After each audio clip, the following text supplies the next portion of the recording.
so much. You know, it's hard to believe that it has been 8 years since I first came to this convention to talk with you about why I thought my husband should be president. Remember how I told you about his character and conviction, his decency and his grace, the traits that we've seen every day that he served our country in the White House. I also told you about our daughters, how they are the heart of our hearts, the center of our world, and during our time in the White House, we've had the joy of watching them grow from bubbly little girls into poised young women, a journey that started soon after we arrived in Washington, when they set off for their first day at their new school. I will never forget that winter morning as I watched our girls, just 7 and 10 years old, pile into those black SUVs with all those big men with guns. And I saw their little faces pressed up against the window, and the only thing I could think was, what have we done? See, because at that moment, I realized that our time in the White House would form the foundation for who they would become.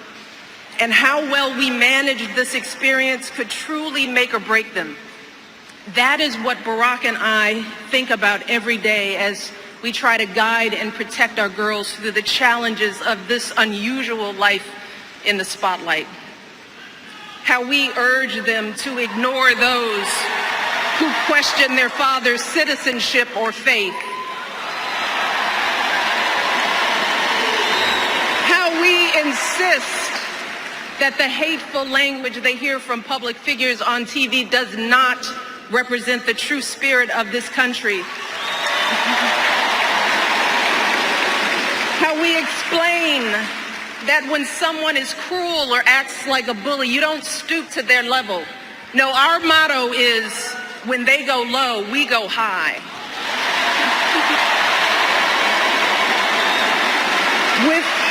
With every word we utter, with every action we take, we know our kids are watching us. We as parents are their most important role models. And let me tell you, Barack and I take that same approach to our jobs as President and First Lady, because we know that our words and actions matter, not just to our girls, but to children across this country.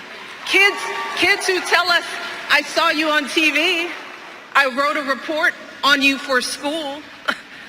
Kids like the little black boy who looked up at my husband, his eyes wide with hope, and he wondered, is my hair like yours? And make no mistake about it, this November when we go to the polls, that is what we're deciding. Not Democrat or Republican, not left or right. No, in this election and every election is about who will have the power to shape our children for the next 4 or 8 years of their lives.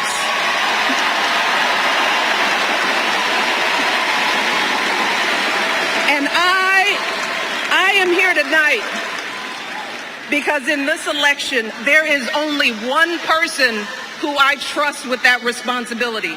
Only one person who I believe is truly qualified to be President of the United States, and that is our friend Hillary Clinton.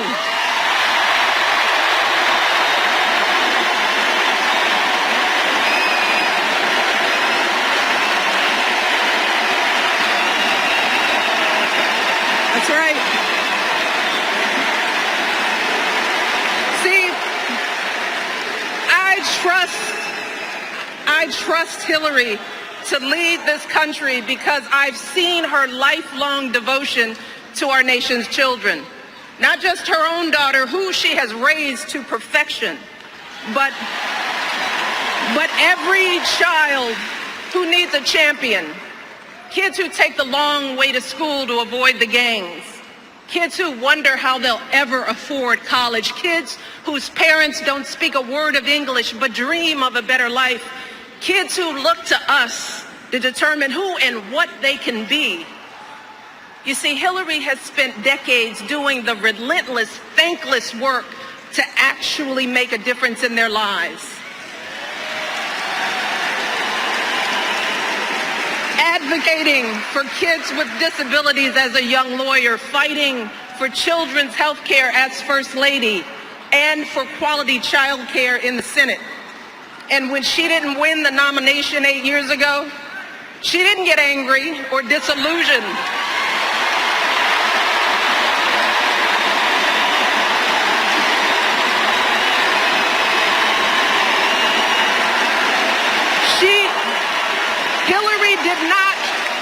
Hillary did not pack up and go home, because as a true public servant, Hillary knows that this is so much bigger than her own desires and disappointments.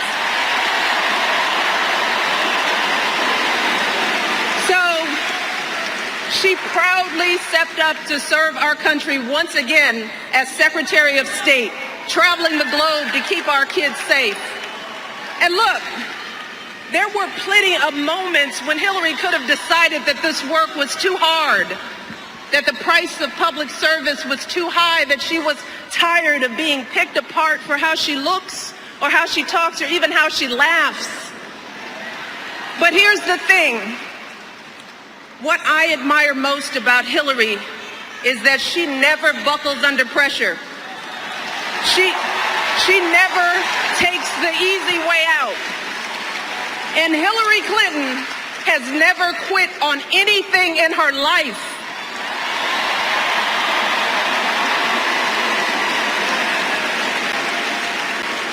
And when I think about the kind of president that I want for my girls and all our children, that's what I want. I want someone with the proven strength to persevere, someone who knows this job and takes it seriously. Someone who understands that the issues a president faces are not black and white and cannot be boiled down to 140 characters. Look, because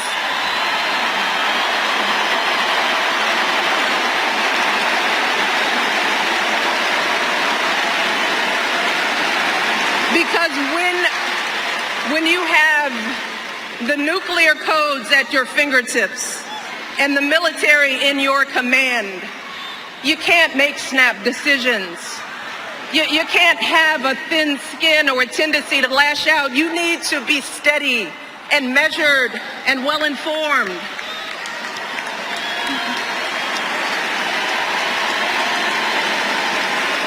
I want a president with a record of public service, someone whose life's work shows our children that we don't chase fame and fortune for ourselves. We fight to give everyone a chance to succeed. And we give back even when we're struggling ourselves, because we know that there is always someone worse off.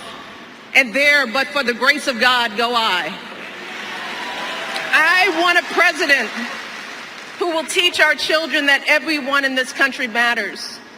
A president who truly believes in the vision that our founders put forth all those years ago, that we are all created equal, each a beloved part of the great American story.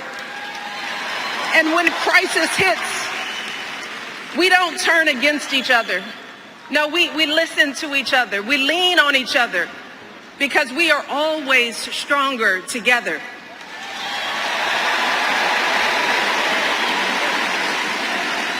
And I am here tonight because I know that that is the kind of president that Hillary Clinton will be. And that's why in this election, I'm with her.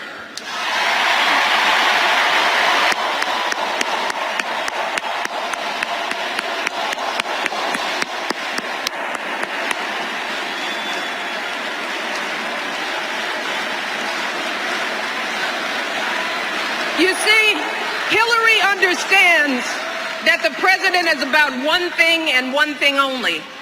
It's about leaving something better for our kids. That's how we've always moved this country forward, by all of us coming together on behalf of our children. Heroes of every color and creed who wear the uniform and risk their lives to keep passing down those blessings of liberty. police officers and protesters in Dallas who all desperately want to keep our children safe. People who lined up in Orlando to donate blood because it could have been their son, their daughter in that club.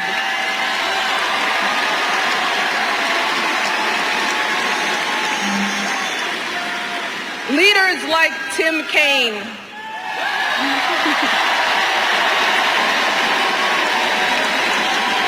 who show our kids what decency and devotion look like.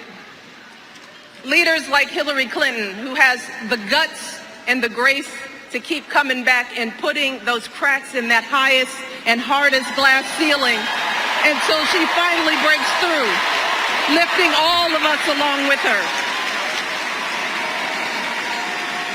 That is the story of this country, the story that has brought me to this stage tonight. The story of generations of people who felt the lash of bondage, the shame of servitude, the sting of segregation, but who kept on striving and hoping and doing what needed to be done so that today I wake up every morning in a house that was built by slaves.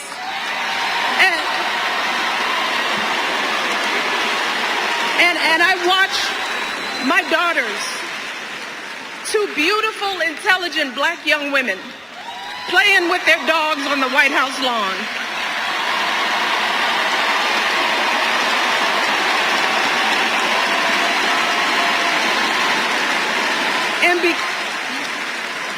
And because of Hillary Clinton, my daughters and all our sons and daughters now take for granted that a woman can be president of the United States.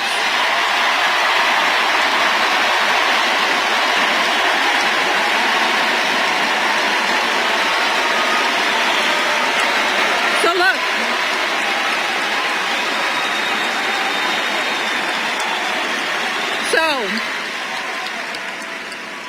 don't let anyone ever tell you that this country isn't great, that somehow we need to make it great again, because this right now is the greatest country on earth.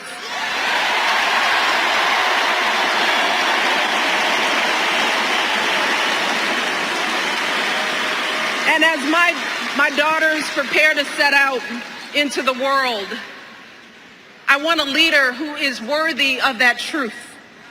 A leader who is worthy of my girls' promise and all our kids' promise. A leader who will be guided every day by the love and hope and impossibly big dreams that we all have for our children. So in this election, we cannot sit back and hope that everything works out for the best. We cannot afford to be tired or frustrated or cynical. No, hear me. Between now and November, we need to do what we did 8 years ago and 4 years ago.